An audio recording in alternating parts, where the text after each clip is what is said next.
प्रश्न धर्मशास्त्र एवं नीतिवाक्य माने आमको सर्वदा सत् एवं नैतिक जीवन यापन करने को शिक्षा देथांती।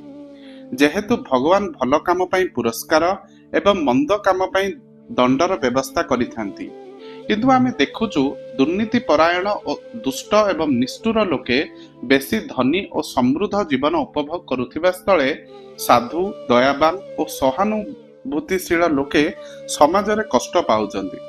केई केई कहती एसबु पूर्व जन्मर कर्मफल।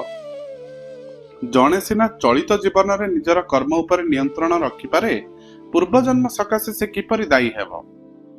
उत्तर जहा वास्तवता ता स्थूल दृष्टि रे धरा न देई पारे। बहु वर्ष तलर एक अभिज्ञता। घटना चक्र रे महानगरीर जैनिक वित्तवान और प्रभावशील चित्र प्रयोजक महाशयंकर अतिथि होई रातिटिए बिताइथिला जणे तरुण। महाशय को छाड़ी तांको परिवार सभ्य ग्रीष्मरु आत्मरक्षा निमंते चली जाइथांती सिमला स्थित तांको शैल निवास को। कौनसी कारणर प्रयोजक महाशय देउथिले नैश भोजी।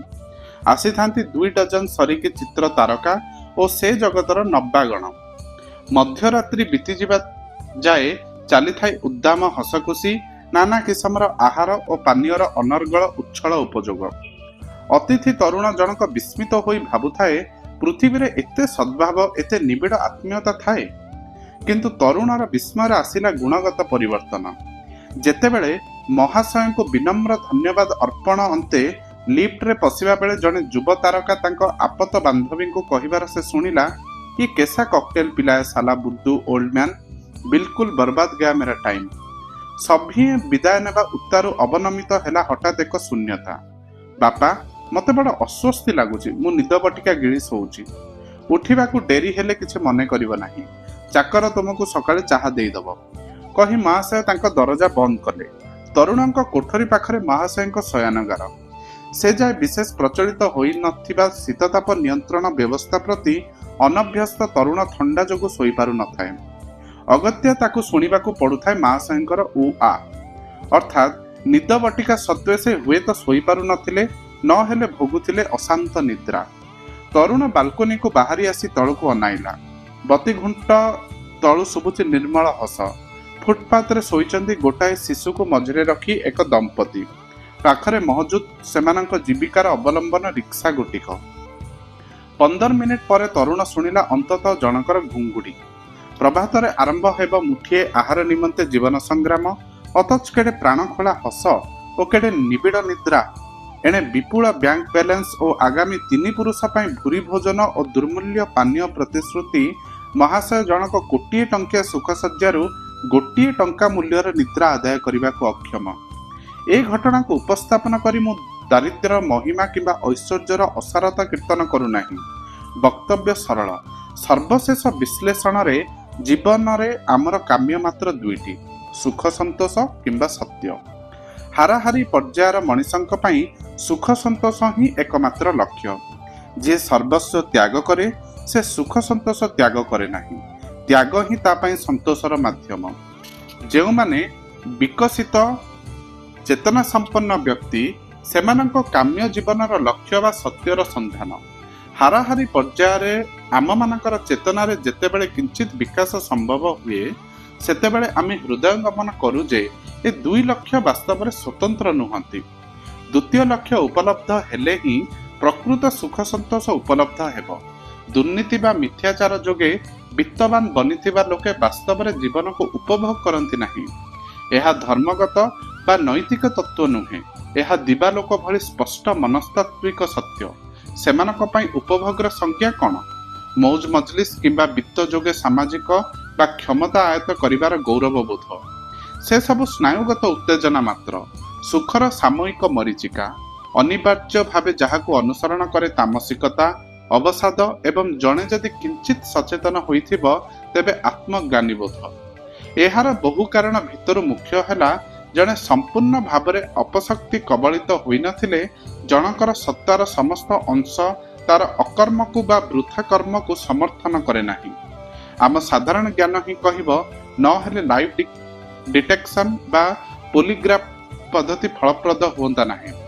मोट कथा हैला दारिद्र्य जेमिति दुख जंत्रणार हेतु होई पारे, ଅନୈତିକ ମାର୍ଗରେ ଉପାର୍ଜିତ ବିତ୍ତ ଅପେକ୍ଷାକୃତ ଅଧିକ ମାତ୍ରାରେ ଭୟ, ଆତଙ୍କ, ସନ୍ଦେହ ଓ ଆତ୍ମଗ୍ଲାନି ସହକାରେ ମାନସିକ ତଥା ଶାରୀରିକ ଦୁଃଖ ଯନ୍ତ୍ରଣାର ହେତୁ ହୋଇପାରେ। ବର୍ତ୍ତମାନ ଆସୁଛି ଆପଣଙ୍କ ପ୍ରଶ୍ନର ଦ୍ୱିତୀୟ ଭାଗକୁ। କର୍ମଫଳ ତତ୍ତ୍ୱ ଜଟିଳ, ପ୍ରଚଳିତ ଧାରଣା ଠାରୁ ବହୁତ ଭିନ୍ନ। ଏ ଜୀବନରେ ଦାନ ଖୈରାତ କଲେ ପରଜନ୍ମରେ ଜଣେ ଧନୀ ପରିବାରରେ ଜନ୍ମ ହେବ, ଏ ଜନ୍ମରେ ଚୋରି କଲେ ପରଜନ୍ମରେ ଡାକୁ ହାବୁଡରେ ପଡ଼ିବାକୁ ହେବ, ଏମିତି ସରଳ କାର୍ଯ୍ୟ କାରଣ ନିୟମ ଅତି ଭୌତିକ ସ୍ତରରେ ଘଟେ ନାହିଁ। କହିବା ବାହୁଲ୍ୟ, କର୍ମର ସ୍ଥୂଳ ରୂପ ନୁହେଁ, ତା ପଶ୍ଚାତରେ ଯେଉଁ ଚେତନା ଥାଏ ତାହା ହିଁ କର୍ମଫଳର ନିରୂପକ। କିନ୍ତୁ କର୍ମ ଏବଂ ତାର ଫଳ ଗାଣିତିକ ହିସାବ ଭଳି ନିରୂପିତ ହୁଏ ନାହିଁ। ଜନ୍ମ ଜନ୍ମ ଧରି ଆମ ଅନ୍ତର୍ସତ୍ତା ବା ଚୈତ୍ୟ ସତ୍ତାର କ୍ରମାଗତ ଅଗ୍ରଗତି ସାଧିତ ହେଉଛି। ଏହି ପ୍ରଗତି ସକାଶେ ଲୋଡ଼ା ନାନାଦି ଅଭିଜ୍ଞତା, ସୁଖ ଓ ଦୁଃଖର, ଆନନ୍ଦର ଓ ଯନ୍ତ୍ରଣାର। ଏହି ଚୈତ୍ୟ ସତ୍ତା ହିଁ ପ୍ରକୃତ ମୁଁ। ଏହା ଆତ୍ମାର ବ୍ୟକ୍ତିଗତ ରୂପ। ଗୋଟାଏ ଜନ୍ମରୁ ପରବର୍ତ୍ତୀ ଜନ୍ମକୁ ଏହା ହିଁ ପ୍ରସ୍ଥାନ କରୁଛି। ଏ ଜନ୍ମରେ ଅନୁଭୂତ ଆମ ମାନ ଅଭିମାନ, ଗୌରବ ବୋଧ, ଚିନ୍ତା ଦୁଶ୍ଚିନ୍ତା, ଉତ୍କଣ୍ଠା ଅଭିଯୋଗର ସ୍ମୃତି ଆମର ଏହି ପ୍ରକୃତ ସତ୍ତା ସହ ପରିପାରିକୁ ଯାଏ ନାହିଁ।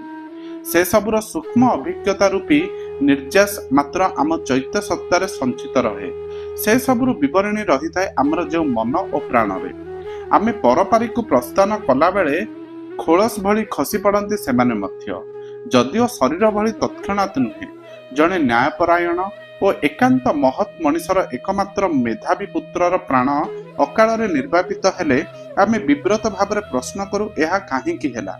ପୁତ୍ରଟିର ନିୟତ ପ୍ରସଙ୍ଗ ଆପାତତଃ ଥାଉ, କିନ୍ତୁ ପିତା ବା ମାତାଙ୍କର ଚୈତ୍ୟ ସତ୍ତା ଯଦି ଏଭଳି ପର୍ଯ୍ୟାୟରେ ପହଞ୍ଚିଥିବ, ଯେତେବେଳେ ଏକ ପ୍ରଚଣ୍ଡ ଆସକ୍ତିରୁ ମୁକ୍ତିଲାଭ ନିମନ୍ତେ ତାଙ୍କ ପାଇଁ ମୁହୂର୍ତ୍ତ ଉପନୀତ, ତେବେ ସେ ବିୟୋଗାନ୍ତକ ଅଭିଜ୍ଞତା ତାଙ୍କ ପାଇଁ ଏକ ଆଶୀର୍ବାଦ। କଥାଟି ନିର୍ମମ ଶୁଭୁଥିଲେ ମଧ୍ୟ, କିନ୍ତୁ ଲେଖକର ଏ ବିବୃତିକୁ ମଧ୍ୟ ଆପଣ ଏକ ଧରାବନ୍ଧା ନିୟମ ଭାବରେ ଦେଖିବେ ନାହିଁ। ପ୍ରତି ବ୍ୟକ୍ତି କ୍ଷେତ୍ରରେ କାରଣ ଭିନ୍ନ ହୋଇପାରେ। ଜଣେ ଅପରିଣତ ଚେତନାବନ୍ତ ବ୍ୟକ୍ତି ସକାଶେ ଏହା ତାର ଉତ୍କଟ କର୍ମର ଫଳ ହୋଇପାରେ।